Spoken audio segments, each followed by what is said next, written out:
واتبعت ملت آبائی، اور میں نے پیروی کی ہے، اختیار کر لی ہے ملت اپنے آبا کی، ابراہیم و اسحاق و یعقوب، یعنی ابراہیم اور اسحاق اور یعقوب کی۔ یہاں اس سے مراد کیا ہے؟ دیکھیے کہ ایک شخص جو ہے بچپن میں ہی اگر پیدا ہوا ہے مسلمانوں میں، تو ایک تو ہے موروثی عقائد کے جو اسے ملے ہیں، اور ظاہر بات ہے کہ وہ اللہ کا نام جانتا ہے، رسول کا نام جانتا ہے، کلمے اس کو پڑھا دیے گئے، نماز سکھا دی گئی۔ لیکن ایک ہوتا ہے جب انسان شعور کی عمر کو پہنچے تو خود اپنے غور و فکر سے اپنا جو فری ایک چوائس ہے اس کو ایکسرسائز کرتے ہوئے کسی شے کو قبول کرنا، کسی شے کو اختیار کرنا۔ تو گویا کہ حضرت یوسف علیہ السلام اس کا تذکرہ کر رہے ہیں کہ میں نے شعوری طور پر، کیونکہ اب جو زندگی گزر رہی ہے، جن لوگوں کے مابین گزر رہی ہے، وہ لوگ تو کافر ہیں، وہ لوگ تو کسی نبی سے وحی سے واقف ہی نہیں ہیں، مصر کے قوم ہے، لیکن یہ کہ میں نے ان کے طریقے کو چھوڑ دیا ہے شعوری طور پر فیصلہ کر کے، اور میں نے شعوری طور پر اختیار کیا ہے اپنے آبا و اجداد، صرف اس لیے نہیں کہ وہ میرے آبا و اجداد ہیں، بلکہ اس لیے کہ ان کا راستہ میرے نزدیک صحیح ہے، عقل سلیم کے نزدیک جو ہے وہی معقول ہے۔ واتبعت ملت آبائی ابراہیم و اسحاق و یعقوب ما کان لنا ان نشرک باللہ من شیء، دیکھو ہمارے لیے یہ روا نہیں ہے کہ ہم اللہ کے ساتھ کسی بھی شے کو شریک کریں، ذالک من فضل اللہ علینا، یہ اللہ کا بڑا فضل ہے ہم پر، وعلی الناس، اور سب لوگوں پر۔ اللہ نے تو انسانوں کو اشرف المخلوقات بنایا، اور یہ کہ انسان جو ہے اللہ کے سوا کچھ اور چیزوں کو کہ جنہیں اللہ نے انہی کی چاکری کے لیے پیدا کیا ہے اپنا معبود بنا لے۔ ولیکن اکثر الناس لا یشکرون، لیکن اکثر لوگ شکر نہیں کرتے، شکر گزار نہیں ہوتے۔ یا صاحب السجن، اے میرے جیل کے دونوں ساتھیوں، ارباب متفرقون خیر ام اللہ الواحد القہار، خود غور کرو، کیا یہ بہت سے جو ارباب ہم نے بنا رکھے ہیں یا تم نے بنا رکھے ہیں، بہت سے دیوی دیوتا متفرق جدا جدا ہیں، یہ بہتر ہے یا ایک الواحد، اب اللہ الواحد القہار، یا اللہ جو اکیلا ہے اور پوری طریقے سے چھایا ہوا ہے۔ ما تعبدون من دونہ الا اسماء سمیتموہا انتم وآباؤکم، نہیں پوچھتے تم اس کے سوا دیویوں اور دیوتاؤں کو مگر یہ کوئی شے نہیں ہے، یہ کچھ نام ہے جو تم نے رکھ لیے ہیں، تم نے بھی اور تمہارے آباء و اجداد نے بھی۔ ما انزل اللہ بہا من سلطان، اللہ تعالیٰ نے ان کے لیے کوئی سند نہیں اتاری۔ ان الحکم الا للہ، اختیار مطلق صرف اللہ کا ہے، حکم دینے کا اختیار، فیصلے کا اختیار، قانون دینے کا اختیار صرف اللہ کا ہے۔ امر اللہ تعبدوا الا اياه، اور اس نے یہ حکم دیا ہے کہ اس کے سوا کسی اور کو مت پوجو، مت بندگی کرو۔ ذالک الدین القیم، یہی ہے دین سیدھا اور قائم اور دائم، ہمیشہ کا دین۔ ولکن اکثر الناس لا يعلمون، لیکن اکثر لوگ علم نہیں رکھتے۔ یا صاحب السجن، اے میرے زنداں کے دو ساتھیوں، اما احدکما فیسقی ربہ خمرا، تم میں سے ایک جو ہے وہ تو اپنے آقا کو، یہاں رب کا لفظ آیا ہے بادشاہ کے لیے، اپنے آقا کو، بادشاہ کو شراب پلائے گا۔ یہ پہلے بھی ایک شخص تھا، ساقی تھا یہ بادشاہ کا، لیکن یہ کہ کوئی اس کے اوپر الزام لگا، اس الزام میں اس کو جیل بھیج دیا گیا، لیکن اس کے بعد یہ بری ہو گیا، ری انسٹیٹ ہو گیا اپنی پوزیشن پر، اور اس کی خبر دے دی حضرت یوسف علیہ السلام نے اس کے خواب کے حوالے سے کہ عاصر و خمرہ، میں دیکھ رہا ہوں کہ میں شراب کشید کر رہا ہوں۔ تو آپ نے اس کی تعویل یہ کی کہ تمہارے خواب کا مطلب یہ ہے کہ تم رہائی پا جاؤ گے، اور پھر تم اپنے بادشاہ کے پاس جا کر، آقا کے پاس وہی خدمت جو ہے ساقی گری کی تم کرو گے۔ محمد آخر، اور جو دوسرا ہے فیسلب، اسے سولی دے دی جائے گی۔ فتاکل تطیر من راسہ، تو ظاہر بات ہے سولی سے جن کو چڑھا دیا جاتا تھا تو پرندے جو ہیں پھر ان کی جو وہ کھوپڑیاں ہیں اس میں آ کے چونچے مار کے، اور پھر جو دماغ کا گودا ہے اس کو وہ کھاتے تھے۔ تو فرمایا کہ وہ پھر تاکل الطیر من راسہ، جب وہ سولی پر چڑھا ہوا ہوگا تو پرندے آئیں گے اور اس کی کھوپڑی میں چونچے مار کے اس کے سر میں سے کھائیں گے، بھیجا کھائیں گے۔ قضی الامر الذی فیہ تستفتیان، فیصلہ کر دیا گیا اس معاملے کا جس کے بارے میں تم دونوں نے فتویٰ مانگا تھا، رائے پوچھی تھی۔ وقال للذی ظن انہ ناج، اور حضرت یوسف نے کہا اس شخص سے جس کے بارے میں ان کا گمان تھا کہ یہ نجات پا جائے گا، رہائی پائے گا، چلا جائے گا، منہما، ان دونوں میں سے، اذکر افنی عند ربک، کبھی میرا ذکر کرنا اپنے رب کے پاس، اپنے آقا، اپنے مالک، اپنے بادشاہ کے پاس میرا بھی ذکر کرنا کہ ایک شخص ہے، بے گناہ ہے، اور اس طریقے سے جیل میں اس کو ڈال دیا گیا ہے۔ فانساہ الشیطان ذکر ربہ، تو شیطان نے بھلائے رکھا اس شخص کو اپنے بادشاہ کے پاس حضرت یوسف کے ذکر کرنے کو۔ فلبث فی السجن بضع سنین، تو حضرت یوسف رہے اس جیل کے اندر کوئی کئی برس تک۔ بضع کا لفظ عربی زبان میں 9 تک پر آتا ہے، 10 سے کم تر، 2 3 4 5 6 7 8 9 تک۔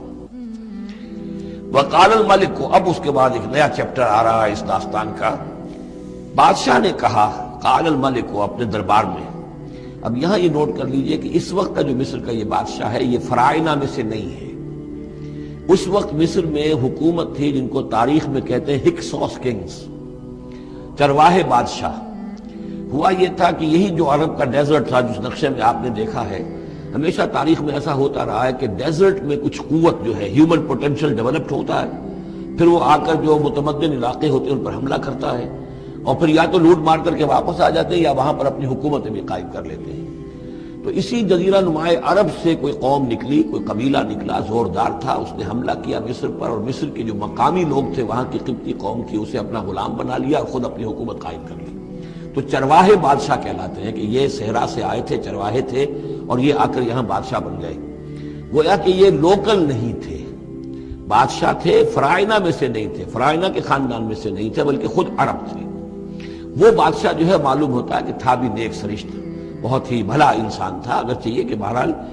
جہاں تک تعلق ہے توحید کا یا رسالت کا یا نبوت کا یا آخرت کا یا شریعت کا یا کتاب کا، اس سے نابلد، لیکن ہوتے ہیں مختلف لوگ، مختلف مزاج، تو بھلا آدمی تھا. قال الملک کو، اس بادشاہ نے کہا، انی ارا سبع بقرات، میں اپنے خواب میں نے دیکھا ہے کہ 7 گائیں ہیں، سمان خوب موٹی تازہ، یاکلہن سبع عجاف، انہیں ہڑپ کر رہی ہیں 7 گائیں جو دبلی ہیں. 7 گائیں دبلی ہیں اور وہ ہڑپ کر رہی ہیں 7 موٹی تازہ گائیں. یاکلہن سبع عجاف وسبع سنبلات خضر، اور میں دیکھتا ہوں کہ 7 بالیاں، بالیں ہیں ہری، سٹے ہیں ہرے اناج کے، وَأُخَرُ یابسات، اور 7 ہیں کہ جو سوکھے ہیں. یا ایھا الملأ افتونی فی رؤیایا، اے میرے درباریوں، اے میرے سرداروں، ذرا مجھے میرے خواب کی تعبیر بتاؤ. ان کنتم للرؤیا تعبرون، اگر تم واقعتاً خوابوں کی تعبیر کا فن جانتے ہو، اس سے واقف ہو.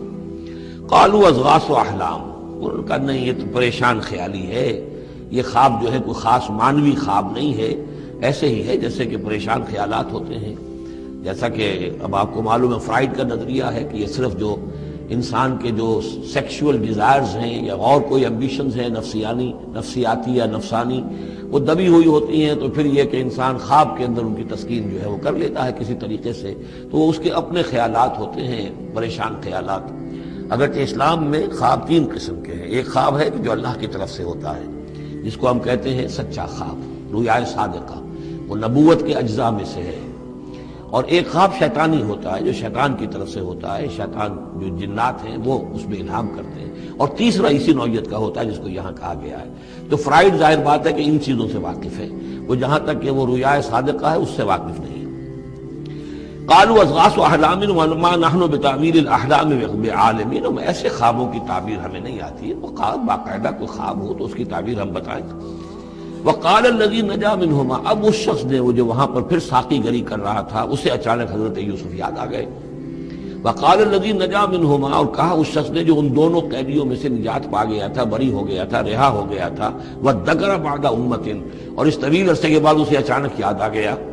انا انبئکم بتاویلہ فارسلون، میں بتا دوں گا اس خواب کی تعویل آپ لوگوں کو، ذرا مجھے جانے دو، مجھے اجازت دیجئے کہ میں جاؤں اور جیل میں جا کر وہاں ایک شخص ہے اس سے مل کر اس خواب کی تعبیر معلوم کر لوں. یوسف ایھا الصدیق، اب وہ پہنچ گیا حضرت یوسف کی خدمت میں. یوسف اے صدیق، اے سچے،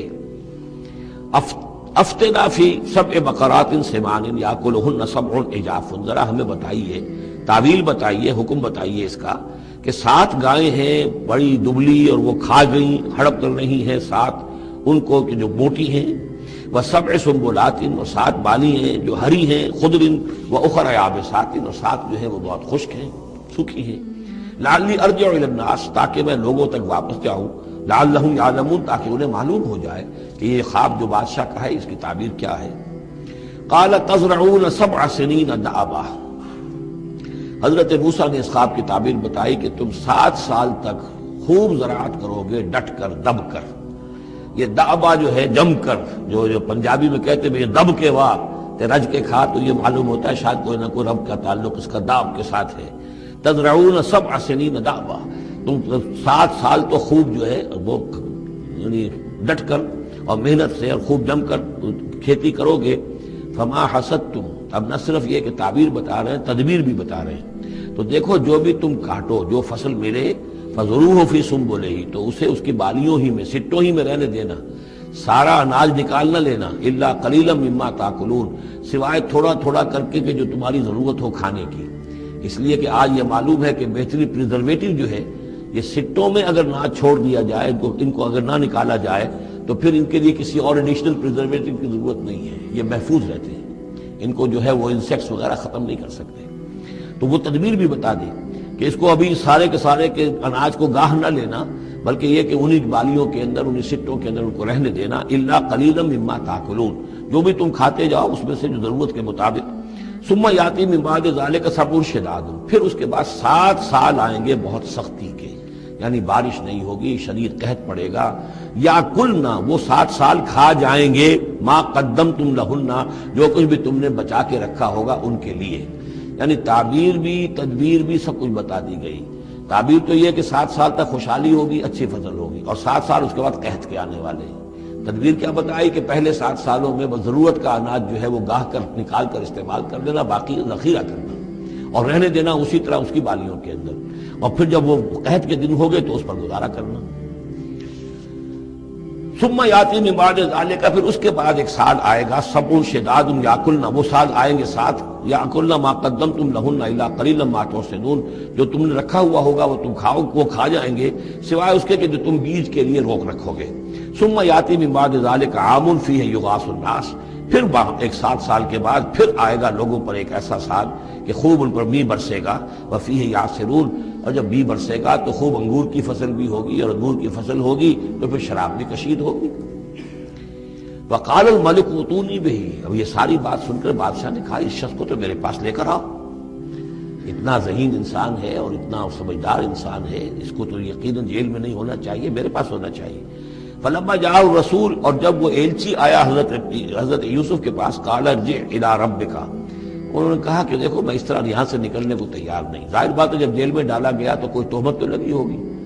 کوئی FIR تو کٹی ہوگی نا، آخر کوئی نہ کوئی الزام، کوئی جو خانہ پوری کی گئی تھی تو وہ تو ان کے اوپر داغ ہے، دھبا تو ہے۔ تو میں جب تک کہ بری ذمہ نہ ہو جاؤں اور بری نہ ہو جاؤں ان الزامات سے، جب تک کہ میرا دامن جو ہے صاف نہ ہو جائے، میں یہاں سے نکلنا نہیں چاہتا۔ فرمایا قال ارجع الی ربک فاسألہ، تو لوٹ جاؤ اپنے بادشاہ کے پاس، فاسألہ، اور ذرا اس سے جا کے پوچھو، ما بال النسوۃ اللاتی قطعن ایدیہن، ان عورتوں کا کیا مسئلہ تھا جنہوں نے اپنے ہاتھ کاٹ لیے تھے۔ ان ربی بکیدہن علیم، یقیناً میرا رب ان کی چالوں سے اور ان کے چرتروں سے خوب واقف ہے۔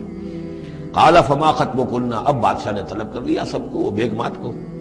اذ راوتن، ما خطبکن اذ راوتن یوسف عن نفسہ، کیا معاملہ تھا تم لوگوں کا، کیا حقیقت تھی اس کی جبکہ تم نے یوسف کو چاہا، تم سب نے چاہا کہ اسے تم پھسلا دو اور اسے تم گناہ پر آمادہ کرو۔ قلنا حاشا للہ ما علمنا علیہ من سوء، ان سب نے کہا کہ اللہ گواہ ہے، ہمیں اس کے بارے میں ہمارے علم میں کوئی برائی نہیں ہے، اس کے نیت میں کوئی برائی، اس کی طرف سے کوئی اقدام، اس کی طرف سے کوئی غلط جو ہے کام قطعاً نہیں، جو بھی کچھ تھی غلطی وہ ہماری تھی۔ قالت امرأۃ العزیز، اب وہ اس امرأۃ العزیز نے بھی، جس کا نام زلیخا مشہور ہے، اس نے بھی کہا الآن حسس الحق، اب تو حق واضح ہو گیا، وہ جو بھی کچھ تھا اس کا پردہ چاک ہو گیا۔ انا راودتہ عن نفسہ، میں نے ہی اصل میں اس کو پھسلانا چاہا تھا، میں نے ہی اسے گناہ پر آمادہ کرنا چاہا تھا، وانہ لمن الصادقین، اور وہ بالکل سچا ہے، اس نے کوئی غلط بیانی نہیں کی ہے۔ ذالک لیعلم، یہ جملہ جو ہے اس کے بارے میں بہت سے اقوال ہے کہ یہ کس کا قول ہے۔ ایک قول یہ ہے کہ یہ زلیخا ہی کا کلام بھی چل رہا ہے، یہ اس لیے کہ وہ اس کو معلوم ہو جائے، یعنی حضرت یوسف علیہ السلام کو، انی لم اخنہ بالغیب، کیونکہ حضرت یوسف اس وقت وہاں موجود نہیں تھے، ان کی غیر موجودگی میں اس نے اپنے گناہ کا اقرار کیا ہے کہ میں نے اس کے ساتھ خیانت نہیں کی ہے۔ اب بھی ہو سکتا تھا کہ وہ پھر کوئی بکواس کرتی اور غلط بات کہتی، لیکن نہیں، لم اخنہ بالغیب، تاکہ یوسف کے علم میں یہ بات آ جائے کہ میں نے یہاں اس کی غیر موجودگی میں کوئی خیانت نہیں کی ہے۔ وَأَنَّ اللَّهَ لَا يَهْدِي كَيْدَ الْخَائِنِينَ، اور یقیناً اللہ تعالیٰ جو ہے خیانت کرنے والوں کی چال کو کامیاب نہیں کرتا۔ وما ابرئ نفسی، اور یہ کہ میں اپنے آپ کو کوئی بہت یہ نہیں سمجھتی کہ میں مجھ سے گناہ سرزد نہیں ہو سکتا، میں اپنے نفس کو بری نہیں کہتی۔ ان النفس لامارۃ بالسوء، نفس جو ہے انسان کا وہ تو بدی کا حکم دیتا ہی ہے، الا ما رحم ربی، سوائے اس کے کہ جس پر اللہ کا رحم ہو گیا ہو۔ ان ربی غفور الرحیم، یقیناً میرا رب جو ہے بہت غفور اور رحیم ہے۔ ایک تو یہ ترجمہ ہے اس رائے کے مطابق کہ یہ سارا کلام جو ہے اسی زلیخا کا ہے۔ اصل میں اسی اعتبار سے ہمارے ہاں وہ جو قصہ گو ہیں، یوسف زلیخا کے قصے ہیں، ان میں تو پھر مائی زلیخا کو بہت ولی اللہ بنا دیا گیا ہے، اور کوئی ایسی بات بھی نہیں ہو سکتا ہے کہ اس پورے دوران میں وہ عشق مجازی جو ہے اس کا وہ عشق حقیقی میں تبدیل ہو چکا ہو اور حقیقتاً ہدایت پر آ گئی ہو۔ اور جیسا اگر یہ کلام اسی کا ہے، جیسے کہ بہت سے لوگ جو ہے مانتے ہیں ہمارے مفسرین میں سے، اسی کا کلام ہے۔ اب وہ اللہ کا ذکر جس طرح کر رہی ہے، میں نے اب جو ہے اس پر صحیح بات کہہ دی ہے، اللہ خائنوں کی بات کو راہیاب نہیں کرتا، اور میں اپنے نفس کو بری نہیں کہتی۔ یقیناً نفس جو ہے وہ تو انسان کو بدی کا حکم دیتا ہی ہے، الا ما رحم ربی۔ ایک رائے یہ ہے کہ اس کا قول تو ختم ہو گیا، انا راودتہ عن نفسہ وانہ لمن الصادقین۔ اس کے بعد یہ قول حضرت یوسف کا ہے کہ میں نے یہ کیوں چاہا، میں نے یہ چاہا کہ میری صفائی ہو جائے اور یہ سارا معاملہ کھل جائے۔ میں یہ نہیں چاہتا تھا کسی اور کی بے عزتی ہو، کسی اور کی عزت کے پردے چاک ہوں، لیکن یہ ضرور میں چاہتا تھا کہ وہ عزیز مصر یہ جان لیتا کہ میں نے کوئی خیانت نہیں کی ہے اس کے معاملے کے اندر، اور اس کے گھر میں اور اس کی عزت پر یا کسی اور کی عزت پر میں نے کبھی کوئی بری نگاہ نہیں ڈالی ہے، اور اللہ تعالیٰ خائنوں کو راہیاب نہیں کرتا۔ باقی میں خود بھی، چاہے اللہ انسان نبی بھی ہو، لیکن یہ کہ نفس جو ہے، جیسے کہ حضور فرماتے ہیں کہ اوصیکم و نفسی بتقوی اللہ، میں تم لوگوں کو بھی حکم دیتا ہوں کہ اللہ کا تقوی اختیار کرو، اپنے نفس کو بھی حکم دیتا ہوں۔ تو حضرت یوسف کا بھی یہ قول ہو سکتا ہے کہ میں بھی اپنے نفس کو بری نہیں سمجھتا، میں یہ نہیں سمجھتا، ہو سکتا ہے اللہ تعالیٰ کی طرف سے خصوصی حفاظت میری نہ ہوتی تو میں کسی غلط حرکت میں مبتلا ہو ہی جاتا۔ وما ابرئ نفسی ان النفس لامارۃ بالسوء، نفس تو یقیناً حکم دینے والا ہے بدی کا، الا ما رحم ربی، سوائے اس کے جو اللہ فیصلہ کر دے اور رحم فرمائے، ان ربی غفور الرحیم۔ وقال الملک اتونی بہ، اب بادشاہ نے فیصلہ کن انداز میں کہا ٹھیک ہے اس کو لے آؤ میرے پاس، استخلصہ لنفسی، اسے تو میں اپنا خاص مصاحب بنا لوں گا۔ بادشاہوں کے مصاحبین خصوصی ہوتے تھے جو بہت وقت ان کے ساتھ گزارتے تھے، ان کے ساتھ ہی قریب رہتے ہوں۔ فلما کلمہ، تو اب جب حضرت یوسف آ گئے دربار میں اور بادشاہ نے بات کی ان سے، قال انک اليوم لدینا مکین امین، تو بادشاہ نے کہا کہ آج کے دن سے آپ ہمارے پاس جو ہوں گے بڑی عزت والے اور معتبر انسان ہوں گے، اب آپ کی حیثیت جو ہے بہت اونچی ہوگی اس معاشرے کے اندر، ہمارے بڑے درباریوں میں آپ کا شمار ہوگا۔ قال اجعلنی علی خزائن الارض، ادھر حضرت یوسف کو یہ خیال تھا کہ بہت بڑی جو ہے مصیبت اس قوم کے اوپر آنے والی ہے، تو اس کے لیے انہوں نے فوری طور پر جو مطالبہ کیا وہ یہ تھا کہ مجھے زمین کے خزانوں پر مقرر کر دو، یعنی یہ کہ زراعت کا وزیر بنا دو یا چیف سیکرٹری بنا دو یا وزیر خزانہ بنا دو، کہ معیشت پوری میرے کنٹرول میں ہو، اس لیے کہ اس ملک کے اوپر جو آنے والے ہیں حالات وہ بہت ہی نازک ہیں، اور اگر اس کے لیے صحیح بندوبست نہ کیا گیا تو نہ صرف اس ملک کے لیے بلکہ آس پاس کے علاقے کے لیے بھی بہت خوفناک صورت پیدا ہو جائے گی، اس لیے کہ اصل میں یہ مصر ہی تھا کہ جو گرینری تھا اس پورے علاقے کے لیے۔ باقی آپ کو معلوم ہے اس کے بائیں طرف جو ہے مغرب میں بھی صحرا ہے، دائیں طرف بھی صحرا ہے، صحرا سینا ہے، تو یہ تو یہی علاقہ تھا کہ جس سے اناج وغیرہ پیدا ہوتا تھا، تو پورے علاقے کے لیے کفالت جو تھی اس کی زراعت جو ہے وہ یہیں سے ہوتی تھی، تو اس پورے علاقے پر بہت زبردست قحط آیا ہے، بہت زبردست قحط آیا ہے بعد میں۔